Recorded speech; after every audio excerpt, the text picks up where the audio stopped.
మోసం చేయడానికి మీరు మాటలు చెప్తే ఎవరు కూడా నమ్మే పరిస్థితిలో లేరు అన్న విషయాన్ని మరొకసారి తెలుసుకోవాలి. అలాగే ఈరోజు ఎంత సిగ్గుచేటంటే నెత్తి మీద రూపాయి పెడితే పావలాకు కూడా అమ్ముడు పోని వాళ్ళు కూడా జగన్మోహన్ రెడ్డి గారి గురించి చాలా నీచంగా మాట్లాడుతున్నారు. సైకో సైకో సైకో అని. అసలు సైకో పార్టీ ఎవరిదండి? తెలుగుదేశం పార్టీ కాదా? గత 2 ఏళ్లలో సైకో పాలనతో జనాల్ని పీడించింది మీరు కాదా చంద్రబాబు నాయుడు? ఆనాడు ఎన్టీఆర్కి బట్టలు ఇప్పించి ఈనాడులో కార్టూన్లు వేయించిన సైకో మీరు కాదా? హరికృష్ణ సెవెన్ దగ్గర కేటీఆర్తో పొత్తుల గురించి మాట్లాడిన సైకో మీరు కాదా? జూనియర్ ఎన్టీఆర్ తల్లిని బండ బూతులు తిట్టించిన సైకో మీరు కాదా? పవన్ కళ్యాణ్ గారి తల్లిని బూతులు తిట్టించిన సైకో మీ కొడుకు కాదా?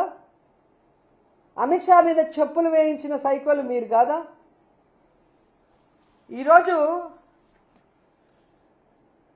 పెద్ద ఎన్టీఆర్కి వెన్నుపోటు మీరు పొడిస్తే చిన్న ఎన్టీఆర్కి వెన్నుపోటు పొడిచిన సైకోలు మీ కొడుకు కాదా అని అడుగుతున్నాను. మీరా జగన్ గారిని సైకో అని సిగ్గు లేకుండా మాట్లాడటం, మళ్ళీ మాట్లాడించడం మహానాడులో. ఎందుకంటే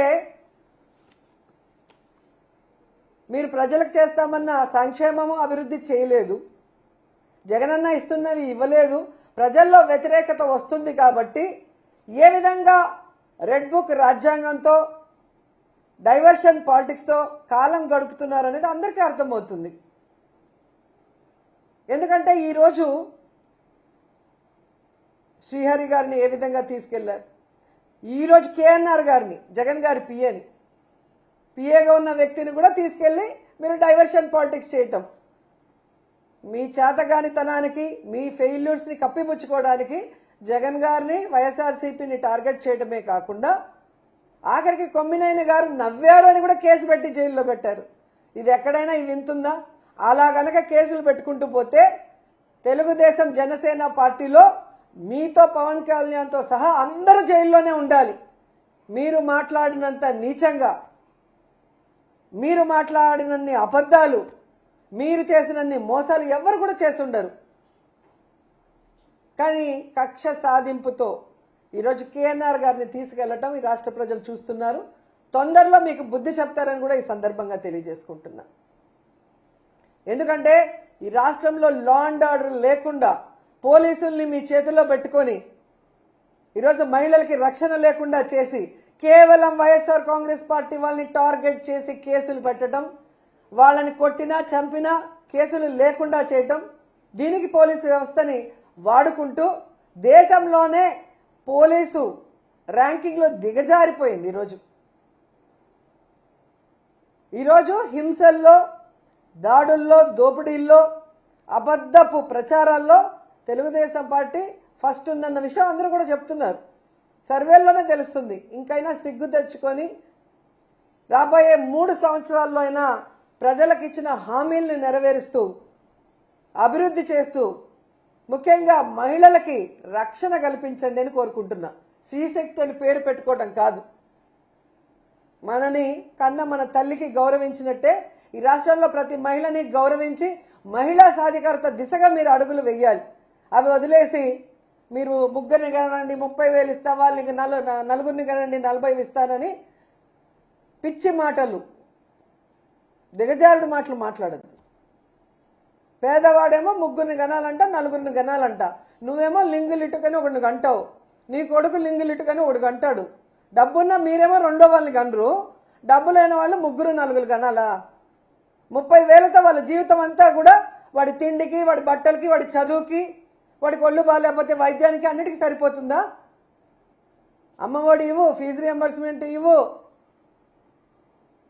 స్కూల్లో ఇంగ్లీష్ మీడియం తీస్తావు, ట్యాబులు తీసేస్తావు, సిబిఎస్ఈ సిలబస్ తీసేస్తావు, ఐబీఎస్ తీసేస్తావు, ప్రైవేటు స్కూల్స్కి పోవాలన్నా, ప్రైవేట్ కాలేజీకి పోవాలన్నా పేదవాడికి ఎలా కుదురుతుంది? ఆరోగ్యశ్రీ తీసేస్తావు, హాస్పిటల్లో మందులుండవు, మాత్రలుండవు, ఇంజక్షన్లు ఉండవు. పోయి ప్రైవేటు ఆసుపత్రిలో పోతే ఎక్కడికి సరిపోతాయి 30,000, 40,000? మీకైనా తల తిరుగుతుందా లేదా చిన్న మెదడు చితికిపోయిందా? ఒక సీఎంగా మీరు చేయాల్సిన వెల్ఫేర్ డెవలప్మెంట్ చేయకుండా పనికిమాలిన సలహాలు ఈరోజు ఆడవాళ్ళకి ఇస్తున్నావు. ఆడవాళ్ళు ఎంతమందిని కనాలి అనేది వాళ్ళ ఇష్టము.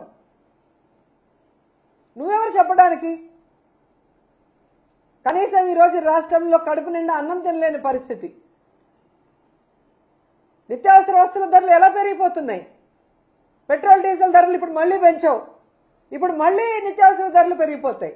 ఒక పక్క రైతులకు మద్దతు ధర లేదు, కానీ కొనాలి అంటే ప్రజలకు మాత్రం ఎక్కడ ధరలు అందుబాటులో లేదు.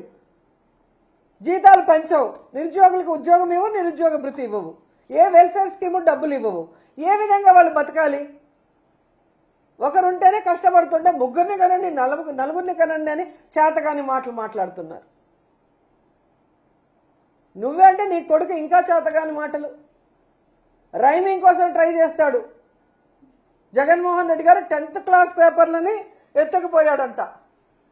ఈ ముద్దపప్పు పక్క నుండి చూశాడా ఎత్తుకుపోతుంటే? లేకపోతే ఆ పేపర్లు అందించాడా? ఏం మాట్లాడుతున్నాడు? ఆల్రెడీ ఇలా మాట్లాడిన దానికి గతంలో జగన్మోహన్ రెడ్డి గారు మీకు దిమ్మ తిరిగిపోయేలాగా ఎక్కడ చదివాడు, ఎంత మెరిట్తో పాస్ అయ్యాడు అనేది స్పష్టంగా చెప్పారు. రికార్డెడ్గా అసెంబ్లీలో ఉంది. కావాలంటే మరోసారి చదువుకోమను. స్టాన్ఫోర్డ్లో చదివాను అంటాడు కదా, నిజంగా చదువొచ్చుంటే మీ కొడుక్కి చదువుకోమను. అసెంబ్లీ రికార్డులో ఉంది కదా, అసెంబ్లీ మీ చేతిలోనే ఉంది కదా. లోకేష్ గారు రైమింగ్ కోసం మహానాడులో చవకబారు మాటలు మాట్లాడటం కాదు. మీకు దమ్ము ధైర్యం ఉంటే మీ చదువు గురించి, మీ సంస్కారం గురించి కోలా కృష్ణమోహన్ గారు చెప్పిన నిజాల్ని ఆ మహానాడులో డిజిటల్ స్క్రీన్ మీద ప్లే చేసే ధైర్యం మీకుందా, దమ్ముందా అని అడుగుతున్నా. అది మీరు వేయండి. వేస్తే రాష్ట్ర ప్రజలందరికీ తెలుస్తుంది మీ చదువు, మీ సంస్కారం, మీరేంటి అనేది అందరికీ తెలుస్తుంది.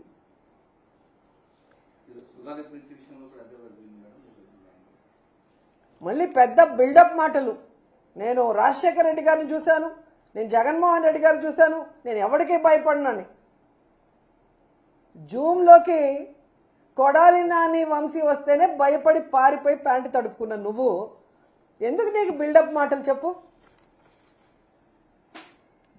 ఢిల్లీలో జగన్మోహన్ రెడ్డి గారి దెబ్బకి మీ పెద్దమ్మ పురంధేశ్వరి గారితో 1 నెల తిరిగావు, అందరి కాళ్ళు పట్టుకొని, అమిత్ షా కాళ్ళతో సహా. నీకెందుకు చెప్పు బిల్డప్ మాటలు? నాకు అర్థం కావట్లేదు. ఈరోజు మాటలు తగ్గించుకోవాలి. విద్యాశాఖ మంత్రిగా 100% ఫెయిల్యూర్. మీరు 100% ఫెయిల్యూర్. మళ్ళీ ఏంటో బోత్ ఆర్ నాట్ సేమ్ అని మీ మామ మాటలు చెప్తావు. నిజమే.